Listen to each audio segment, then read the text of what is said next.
പക്ഷേ പോലീസിനോട് അവിടെയുള്ളവർക്ക് നല്ല വിരോധമുണ്ട്, അല്ലെങ്കിൽ പോലീസിന്റെ ഒരു അശ്രദ്ധ കാരണമാണ് ഇങ്ങനെ 2 ജീവൻ കൂടി പോയത് എന്നൊരു തോന്നൽ അവർക്കുള്ളപ്പോൾ പോലും അവർ ഇയാളെ പിടികൂടാൻ വേണ്ടി പോലീസിനൊപ്പം രാത്രി വരെ നിന്ന മുഴുവൻ സമയവും ആ നാട്ടുകാരാണ് തെരച്ചിലിന് നിന്നത്. ഇന്നലെ രാത്രി തന്നെ പോലീസ് ഉദ്യോഗസ്ഥർ അത് പറയുന്നുമുണ്ടായിരുന്നു.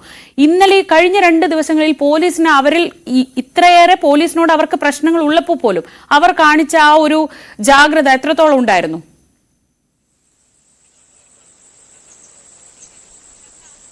തീർച്ചയായും ശ്രീജ, അത് തന്നെ എടുത്തു പറയേണ്ട ഒരു കാര്യമാണ്. കാരണം കഴിഞ്ഞ ദിവസങ്ങളിലായി ഈ പോലീസിന് നേരെ വലിയ രീതിയിലുള്ള ഒരു രോഷം ജനങ്ങളുടെ ഭാഗത്തു നിന്നുണ്ടായിരുന്നു. കാരണം പലപ്പോഴായി ഈ നാട്ടുകാർ പരാതി നൽകിയതാണ്. ഈ ചെന്താമര ജാമ്യത്തിൽ ഇറങ്ങിയത് സമയം മുതൽ തന്നെ പരാതിപ്പെടുന്നുണ്ട്, ഇയാൾ ഇനിയും നാട്ടുകാരെ കൊല്ലും, അല്ലെങ്കിൽ ഈ കുടുംബത്തിന് നേരെ ഇനിയും കൊല്ലുമെന്ന് ഭീഷണിപ്പെടുത്തിയിട്ടുണ്ട്. ഒരു കൃത്യമായ സുരക്ഷ ഉറപ്പാക്കണമെന്ന് ആദ്യം നാട്ടുകാർ ചെന്ന് പരാതി പറയുന്നു. പിന്നീട് കൊല്ലപ്പെട്ട സുധാകരന്റെ മക്കൾ ചെന്ന് പരാതി പറയുന്നു. വീണ്ടും നാട്ടുകാർ ഒന്നിച്ചു ചെന്ന് പരാതി നൽകുന്നു. പക്ഷെ അതിലൊന്നും നടപടി ഉണ്ടായില്ല. ഒരിക്കൽ മാത്രം ഈ പ്രതിയെ വിളിച്ച് ഒന്ന് ചോദ്യം ചെയ്ത് അല്ലെങ്കിൽ ഒന്ന് താക്കീത് ചെയ്ത് വിട്ടയച്ചു. അതിനപ്പുറം ഒരു കൊലക്കേസിലെ പ്രതി ജാമ്യത്തിലിറങ്ങി ഈ നാട്ടുകാർക്കെതിരെ വധഭീഷണി മുഴക്കുന്നു. അതൊരു ഗൗരവമായി പോലീസ് എടുത്തിട്ടേയില്ല. അതിന്റെ ഒരു രോഷം അത് ജനങ്ങളുടെ ഭാഗത്തു നിന്നുണ്ടായിരുന്നു. അതിൽ തന്നെ ഈ നാട്ടുകാർ പറയുന്നത്, ഒരു പക്ഷേ അന്ന് പോലീസ് ഒന്ന് കൂടെ നിന്നിരുന്നെങ്കിൽ, അല്ലെങ്കിൽ ആ പരാതിയെ ഒന്ന് ഗൗനിച്ചിരുന്നെങ്കിൽ ഈ കൊലപാതകങ്ങൾ ഇവിടെ നടക്കില്ലായിരുന്നു, അല്ലെങ്കിൽ ആ 2 പെൺകുട്ടികൾ അനാഥരാകില്ലായിരുന്നു എന്ന് നാട്ടുകാർ വീണ്ടും വീണ്ടും ആവർത്തിക്കുന്നുണ്ട്. അതുകൊണ്ട് തന്നെ പോലീസിന് എതിരെയുള്ള ഇവരുടെ ഈ ഒരു രോഷം, അല്ലെങ്കിൽ ഈ പോലീസ് കൂടെ നിന്നില്ല എന്ന ഇവരുടെ ഈ ആരോപണം അത് ശരിവെക്കുന്ന തരത്തിൽ തന്നെയാണ് പിന്നീട് കാര്യങ്ങൾ ഉണ്ടായിരുന്നത്. പക്ഷേ അപ്പോൾ പോലും ഈ പ്രതിയെ കണ്ടെത്താൻ വേണ്ടി ഈ പോലീസിന്റെ കൂടെ ഉണ്ടായിരുന്നു. കാരണം ഈ പ്രതിക്ക് നമ്മൾ പറഞ്ഞ പോലെ ഇതാണ് ഈ പ്രതിയുടെയും കൊല്ലപ്പെട്ട സുധാകരന്റെയും ഒക്കെ വീടിന് സമീപമാണ് നമ്മൾ ഇപ്പോൾ ഉള്ളത്.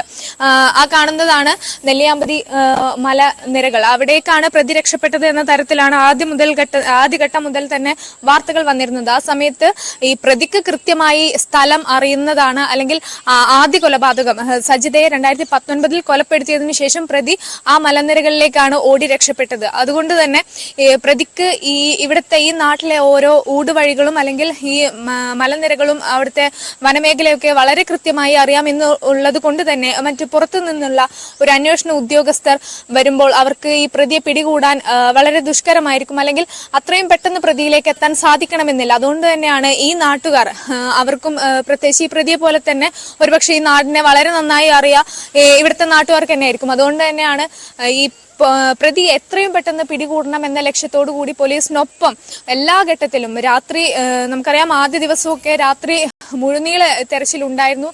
ആ ഘട്ടത്തിലൊക്കെ പോലീസിനൊപ്പം ഊർജിതമായി തന്നെ പല സംഘങ്ങളായി തിരിഞ്ഞു തന്നെ ജനകീയ തെരച്ചിലിനായി നാട്ടുകാർ ഒപ്പം ഉണ്ടായിരുന്നു. അപ്പോഴൊക്കെ ഈ പോലീസിനോടുള്ള ഒരു രോഷം ഉള്ളിൽ ഉണ്ടായിരുന്നെങ്കിൽ പോലും ഇനി ഒരു കൊലപാതകം ഇവിടെ നടക്കരുത്, ഈ പ്രതിയെ പിടികൂടണം, അത് മാത്രമായിരുന്നു ഈ നാട്ടുകാരുടെ ലക്ഷ്യം. ആ ഒരു ജാഗ്രത കൂടിയാണ് എന്തായാലും 48 മണിക്കൂറിനകം ഇയാളെ പിടികൂടുന്നതിലേക്ക് കാര്യങ്ങൾ എത്തിച്ചത്. പക്ഷേ വലിയ ജനരോഷമാണ് ഇന്നലെ രാത്രി നമ്മൾ നെന്മാറയിൽ കണ്ടത്. അതിനുശേഷമാണ് ആലത്തൂർ ഡിവൈഎസ്പി ഓഫീസിലേക്ക് ഇയാളെ കൊണ്ടുപോകാനുള്ള തീരുമാനമെടുത്തത്. ഇപ്പോഴും ആലത്തൂരിൽ ഈ രാവിലെ നേരം വെളുക്കുന്ന സമയമായിട്ടേ ഉള്ളൂ. അപ്പോൾ തന്നെ വിവരം അറിഞ്ഞ് ആളുകൾ പതിയെ തടിച്ചുകൂടുന്നുണ്ട്. അതുകൊണ്ട് പോലീസിന് വലിയ ബുദ്ധിമുട്ടായിരിക്കും ഇന്നവിടെ ജനക്കൂട്ടത്തെ നിയന്ത്രിക്കാൻ. അത്രയേറെ ക്രൂരനായ ഒരു മനുഷ്യൻ, അത്രയേറെ മനുഷ്യത്വമില്ലാത്ത ഒരാൾ, അയാളെ ഒരു തവണ കണ്ട് ഒരു രോഷം പ്രകടിപ്പിക്കുക, ഒരു പക്ഷേ അവരുടെ മനസ്സിലുള്ള വികാരം പ്രകടിപ്പിക്കുക, അതിനുവേണ്ടിയാണ് ഈ ആൾക്കൂട്ടം വരുന്നത്. പോലീസിന് എന്തായാലും വലിയൊരു ശ്രമകരമായ ദൗത്യമായിരിക്കും ഇന്ന് അവിടെ ആളുകളെ നിയന്ത്രിക്കുക.